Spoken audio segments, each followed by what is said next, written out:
Hello everyone, welcome back to my channel, and happy you're here. Please like and subscribe, really means a lot. There's a lot going on in the world right now, and there always has been. I'm only just seeing it now because it's risen to the surface because it needs to. You know, like that's very much on my mind, but I'm not actually going to talk about that, or I'm going to talk about that in a wayward way. Meditation.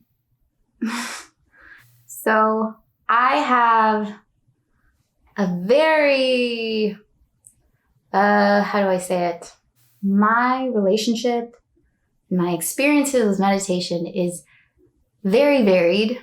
My parents meditated my entire life in the mornings. I knew I couldn't disturb them because they'd be on their meditation chairs, and but I didn't really understand what they were doing. And so to me, it just felt like they were not available to me during that time. Like they needed to get away from me. So that's kind of how I saw it. I saw meditation as a closing off of the world, because to me, I was the world. Whatever, I'm 4. But that really sticks with you. As I got older and life seemed to keep hitting me really, really hard, and I was trying lots of different things, I finally was like, okay. I'm gonna try this meditation thing. And it was really scary because I thought that I was giving up my sense of logic, my sense of skepticism, my sense of reasoning. It felt like I had to surrender to a certain spiritual path that I didn't honestly know if I was ready to surrender to. And what I didn't know, and I really wish someone had told me, was that meditation can have nothing to do with spirituality. And actually, the practice of meditation itself honestly has nothing to do with spirituality. They definitely converge for a lot of people, but what one is actually doing when one meditates has nothing to do with a mystical experience. It's very, very simple. You sit, sometimes in a quiet room. You don't have to sit, actually. There's no rules to this. I'm sure there's lots of different ways to meditate, but normally you sit in a quiet room, and usually people start off by focusing on their breath. That's generally the first thing that you're told to focus on. Some people do a mantra. Again, that kind of brings in spiritualism for some people, to focus on a Sanskrit word. You don't have to focus on a mantra, or you can, if it needs to be English to you, okay. It's just a word. It's just like a focal point. And what that does is it steadies your mind. Because normally our minds are going all different places and we don't even notice. So it brings it to the center. So suddenly, we can actually see our thoughts because there's an aim to just stay with one thing. And then because we're trying to watch ourselves stay with the one thing, we can see when we're not staying with that one thing. So it's a way of seeing your own mind, to have a focal point. Sounds are also another method, and body sensations. I honestly am very sensorial. I tend to get, go for body sensations. And everyone's different, and you kind of have to play with this yourself. For some people, the breathing can really stress you out and can bring up tension, and suddenly you feel like you have to breathe. Suddenly you think you are the breather of your breath, and you become self-conscious about how you breathe. So for some people, the breath is actually a hard place to start. That being said, meditation doesn't need to be easy and relaxing. Yeah, it can be relaxing, but sometimes it's really not. Sometimes it feels like a war to stay there on your cushion or on your seat, or to not just get pulled away, to not to not open your eyes and just go make yourself a sandwich or whatever it is. It can be very intense depending on the mental state you're in. And the goal is not to relax yourself. It's kind of being touted as a means for managing anxiety, managing depression.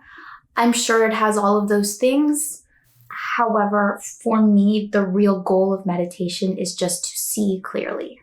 We actually do not see what it is to be alive. Like we're not actually aware of what it's like to be us in whatever way we identify that us. We actually don't see our seeing.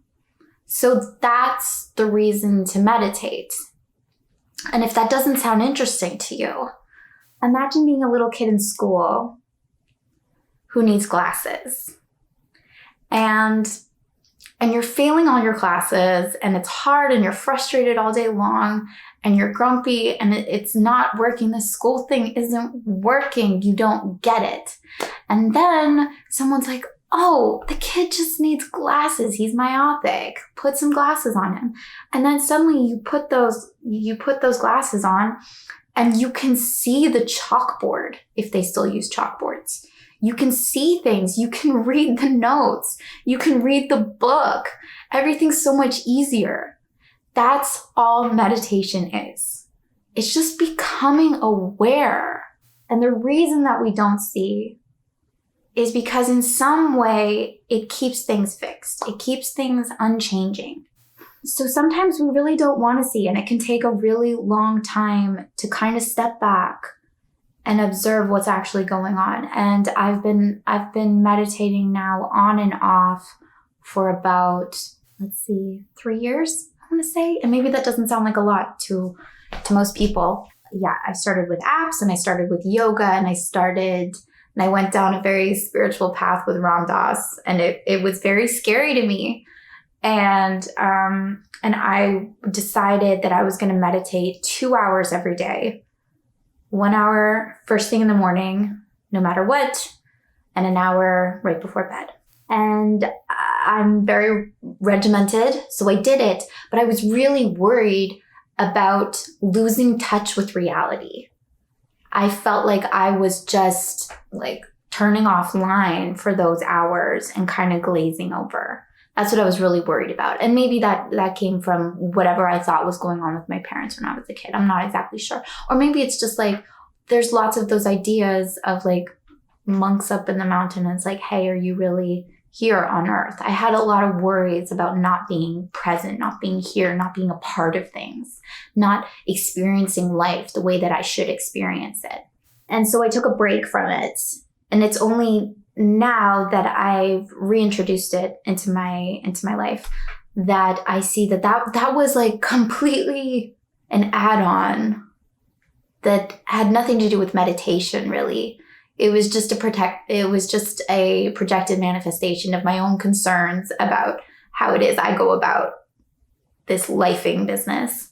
And I saw it in my meditation practice. So, but actually the experience of meditation doesn't remove you. It actually puts you like front and center and says, look, this is what's happening. This is what's going on in your head. This is what you're thinking about. This is like the context from which you're coming from. This is how you're seeing the world. This is like, lately I'm really aware of how I'm constantly building in my mind. I'm constantly working on myself and crafting new ideas and new paths to explore, new things to do, and new like versions of myself to be. And it's really exhausting. It's really exhausting. I literally just like sit and I feel the constant like creation of something new in the future, something I'm building towards. And I really realize that there's never just stillness. There's never stillness.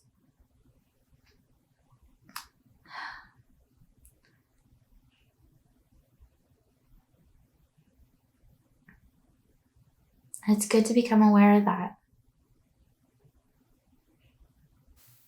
Not that there's anything wrong with it. But don't you want to see your own life? Don't you want to see what it is you're actually doing?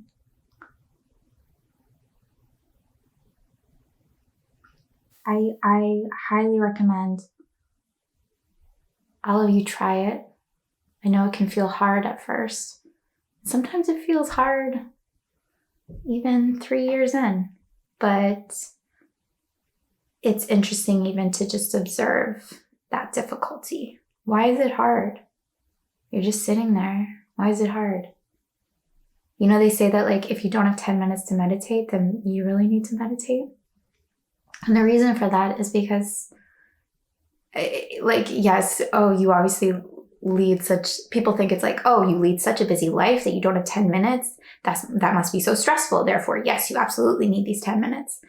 Yeah, but it's also really interesting to look into, you think you don't have 10 minutes to spare.